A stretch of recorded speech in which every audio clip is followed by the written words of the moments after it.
everybody, back here again for a random rant, and today's rant is going to be about people who are going through a rough patch but just continue to keep making stupid decisions and doing stupid stuff.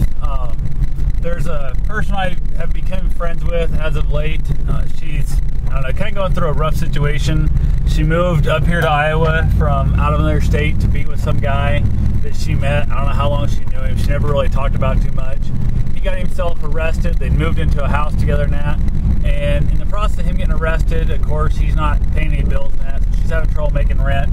I also don't know. I know at one point she had a job up here. Don't know how long she'd been working up here at all, but she'd lost that job. Wasn't really trying to get a new job. She ended up losing her kids, and she's going through court fighting for custody of her kids because of the fact that she didn't have permission to bring them out of state. And it kind of sounded like she chose the guy over the kids anyway when she moved up here, because she just kind of handed them back off to the father. I don't know, again, like I said, a lot of the stuff that I don't know the backstory of, because every time we try and talk about it, she would want to change the subject and not really talk about the actual situation. Got a little bit of that whole world of denial, not wanting to have to admit what she's screwing up. She stopped paying her rent a couple months ago on her house, so of course she got the 3 days to pay rent or quit. She done nothing about it. She didn't even make an attempt, as far as I know. She tells me later that she went and applied for like rent assistance because she was out of work and all that good stuff. But I don't know how long that was going to take to get.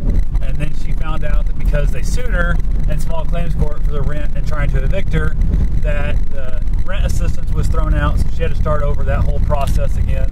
So I don't know what all is going to happen with that. And she still always found money to buy cigarettes and stuff, of course, but she didn't have any money to pay her rent. She didn't even offer to help out. I said, hey, you know, find out who your landlord is, talk to them that. If you know they've got quite a few properties and whatever, ask them if you can come over and pay, clean their house, clean the rental properties. If somebody else moved out and needs to be repainted or something like that, do that work. Throw an ad up on Craigslist offering to detail some cars or whatever, because she's done that in the past for partial income. She did some of that for a mechanic shop that had done some work on her vehicle, and she worked off the labor by detailing vehicles for the car dealership / mechanic shop. There's multiple things she could have done. It's not like she wanted to do any of it. I said, hey, how about getting like a yard sale or whatever, sell off some of the stuff, because you got to move out. One, it's less stuff to move, and two, it'll give you a few bucks. You might be able to cover the rent or rent an apartment again, open up a different place or whatever. I don't know what she's doing. She was supposed to go to court today at noon for her eviction notification hearing and the small claims court for being sued for 2 months back rent.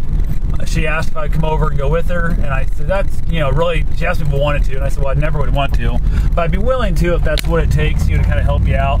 So I went ahead. She said how she'd never been anyplace like that by herself, and like I told her, I said, I've never been there at all, period, but I'll go with you and see what happens. So we got there, and she talked to a handful of other people, and they said, it doesn't matter if she's there or not there. It's just, either way, the same results are going to happen. She doesn't like the landlord. He creeps her out and yelled at her about wanting her to pay her damn rent, which, pay your rent. He won't yell at you. But there's a lot of that stuff going on. So from what I understand, I got a voicemail just a few minutes ago from her that said the fact that she, apparently, we both thought, and I thought the same thing, and everybody she talked to said they had to give her at least 30 days before they could actually evict her.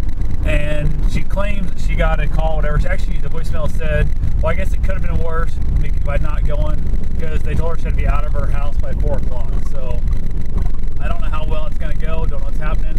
Tried to call her a couple times, can't reach her. Her phone's, I don't know if her phone's working without Wi-Fi or not, whatever. It's hard telling, so I'm not really sure the whole situation there. But so I don't know if she's going to be able to find somebody to help her move out. I haven't got a clue what's happening there. I'm just kind of, I don't know, trying to get a hold of her to find out what's happening, if she's got someplace to take her stuff. I have no idea.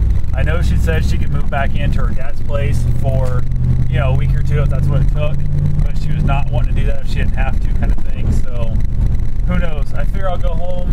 Just left the gym. We gotta go home, see if I can't reach her again, and go from there. I might go ahead and just get changed and head over there and see if I can't find them, see if they're home, see if she's found a place to go, whatever. So I got no clue what's going on. All I know is she's made a handful of screwed up decisions, without you can't just avoid shit. You have to go face it. You got to be an adult. So I told her, I said, you can man up, be an adult, go in there and find out what they're going to tell you and try and fight, or you can stay here and not, fight and see what the hell happens. So who knows? But anyway, that's all I gotta say. If you're in a situation, if things are bad, if you owe people money, don't just keep avoiding them. Don't avoid their phone calls. Don't answer the door when they come to the house, all that kind of stuff. Basically, just tell them, hey, I'm sorry, I fell in hard times. What can I do? Can I come shovel your sidewalk? It was winter when it still happened. Can I come over and clean your house? Can I do whatever? I'll still pay you every dollar I owe you as soon as I get my next job or as soon as I get an unemployment check or whatever the heck it is. But as interest in good faith, I'm willing to do all this extra physical labor to try and keep you on my good graces so you let me live here while I work this out. I can apply for low rent housing, whatever the heck the situations are. I don't know what they are, but anyway, that's all I got for now. It's just, that's my rant. Don't just put off all your crap. Don't avoid everything and hope it gets better eventually. Go ahead and actually try and figure the stuff out and just face it like an adult. I don't care if you're 8 years old. Face it like a man, face it like a woman, whatever you want to figure it. But just look at what you've done, admit you screwed up, admit it's your fault, because even if somebody else got you there, it was your fault for allowing them to put you in that situation. It's always going to fall back on you. So anyway, that's all I got for now. I'll talk to you later. Thank you for watching. Thanks for letting me vent, and have yourself a safe and wonderful day, and hopefully I won't be back very soon.